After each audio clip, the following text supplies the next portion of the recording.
It's July the 30th, 1943, in the skies over Germany, and a B-17 named Tondileo is under attack.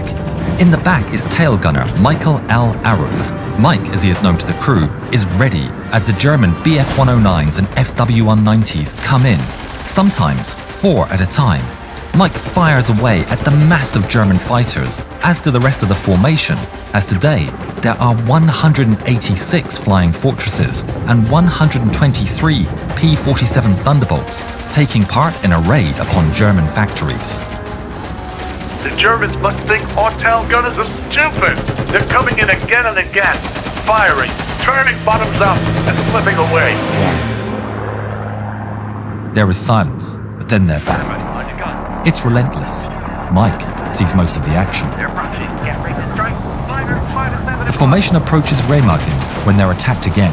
The navigator, Almar Bendener, said in his book, Fall of Fortresses. Near Remagen, I noted the fall of 2 enemy fighters. I fired at those arrows in the sky, but I knew that I was merely making noise to let them know we were alive on the port side. Then, the fighters disappeared. The crew knew what was happening next. The flak started. Tondileo is rocked again and again by flak, the motors grinding on. Tondileo flying unswervingly through a sky of angry black shell bursts. Bomb bay doors open. They're away. Jeez, look at that. The bombs are away. Look at that flak. It's so thick you can walk on it. Bombs away. Let's blow this thing and go home. The bombs are away, and the pilot, Second Lieutenant Bone E. Fawkes, turns the Tondileo sharply to the right. As the flak starts to subside, there's a moment's relief before the fighters return. The transmission, Bandit, coming in 3 o'clock. is heard. Immediately, the Thunderbolts accelerate to meet the threat, rising and disappearing from Fawkes' view. Behind him, his top turret gunner opens fire, and mere moments later, a massive swarm of Bf-109s falls upon the Americans. All the B-17's guns burst to life as the enemy fighters speed by all around, tracers filling the air. Outside, the Thunderbolts put up a fierce defense, but are simply overwhelmed. There's so many Germans, the pilots can't chase them all, and many start ripping through the bomber formations, completely unopposed. Amidst the chaos, Fawkes can do nothing but steel his nerves and hold station. Their formation is their strength. He must keep the girl steady, even as he witnesses their compatriots getting torn to pieces around him. Look at that. Those poor devils. Stay focused. In the back, Aruth is an expert gunner, and he's putting his skills into full display. A second 109 sweeps in for an attack run, but barely opens fire before Aruth's flawlessly placed barrage rips its wing right off. Come on, who's next? Mayday, mayday. We're going down. Across the flying fortress, all the gunners have their hands full. Enemies zip past, underneath, and at either side. It's a total swarm. Casings and links clink on the floor amidst a symphony of machine guns as they all fight for their lives. Enemy shells strike the Tondileo's wings several times, but the tough girl somehow carries on. Miners, 5 to 7 o'clock. Roger that. Back in the tail, a third German comes into the attack at breakneck speed, but it's not enough to throw off Aruth. The twin machine guns unleash their power with deafening bangs, casings and links clanking on the floor. Again, the enemy is torn apart by the volley, but his luck was bound to run out. When a fourth Bf-109 approaches from his left, guns blazing, Aruth doesn't get the chance to fire before a 20mm shell detonates right next to him, tearing open a gash in the fuselage and sending metal fragments flying straight into him. His left leg is hit with the brunt of the explosion and injured severely by shrapnel. His oxygen tube is ripped. His left machine gun is destroyed. Mike gets on the intercom. I'm hit in my right hand and my left leg. Then the crew hear a jumble of static. Mike, you hear me? Mike, are you okay? Mike. Fawkes feels the impact and realizing that Mike is hit and he now has a bandit on his tail and no tail gunner to face him.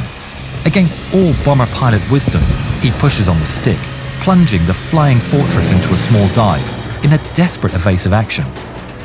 Behind the cockpit, the spent cases roll across the floor, and the crew are overtaken by panic and dread as they feel their plane falling underneath them. What the hell?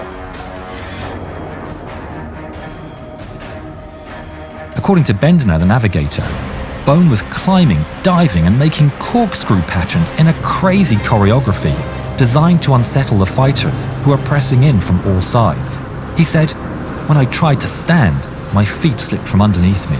I clung to my desk and the gun, waiting for the attack to subside.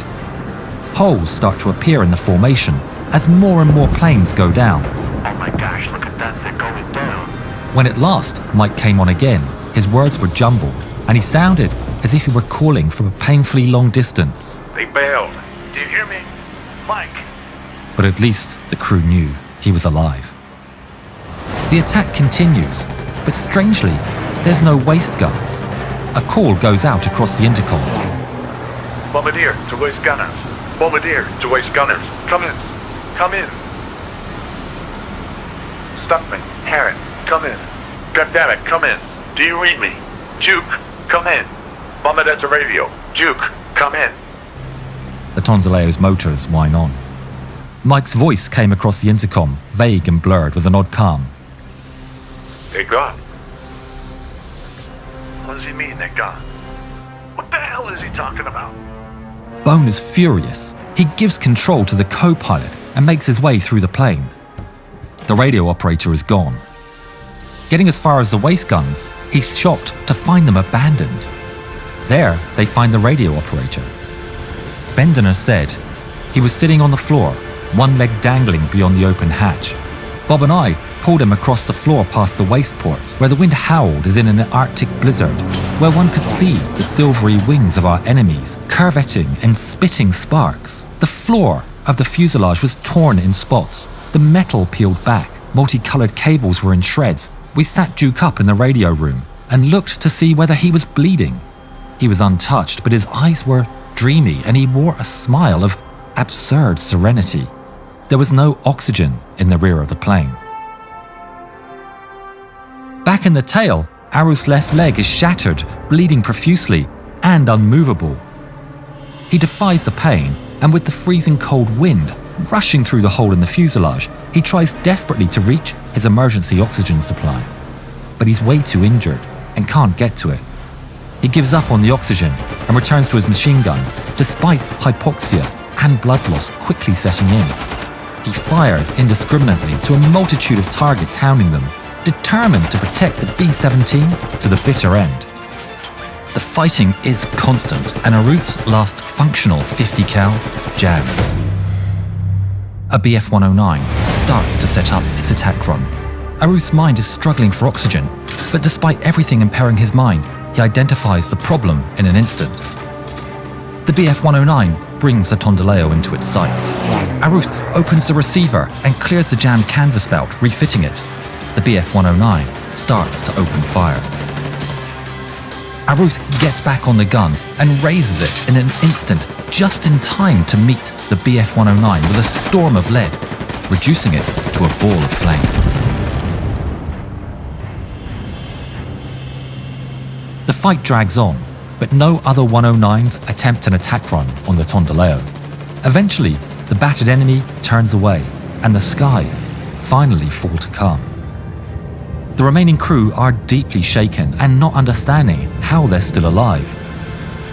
One of the members checks on Aruth and is shocked to see the state he's in. He provides first aid, making a tourniquet on his leg, providing morphine, and fitting Aruth's emergency oxygen, while the Tondileo continues on its mission home. Hours later, the aircraft made a safe landing back at base. Aruth was in shock, but he hung on to life. Medics provided immediate assistance, and he would recover. Tondileo had come back by the skin of its teeth, seemingly saved by the accuracy and sheer raw determination of Aruth and Falk's quick thinking. But they would later discover that a third person also saved the B-17. Upon landing, the men observed a strike right into the B-17's fuel tank and were amazed at their luck. The detonating shells of the 109s should explode the fuel tank from within, ripping the wing in half and triggering an inferno. But this one had apparently been a dud. Later that day, ground crew opened up the Tondileo to retrieve the unexploded ordnance. But when they tore apart the tank, they were shocked to find 11 whole shells stuck within. A single dud was incredible luck. 11 would have been nothing short of divine intervention. But as the armourers opened them up, a different reality came to light. Not a single one had explosive filler. They were empty, just a hollow piece of lead. All except for one. Rolled inside one of the shells was a piece of paper which had a message written in Czech. An intelligence officer scours the base for someone to translate. Its message is read to the crew. It says, "This is all we can do for you now."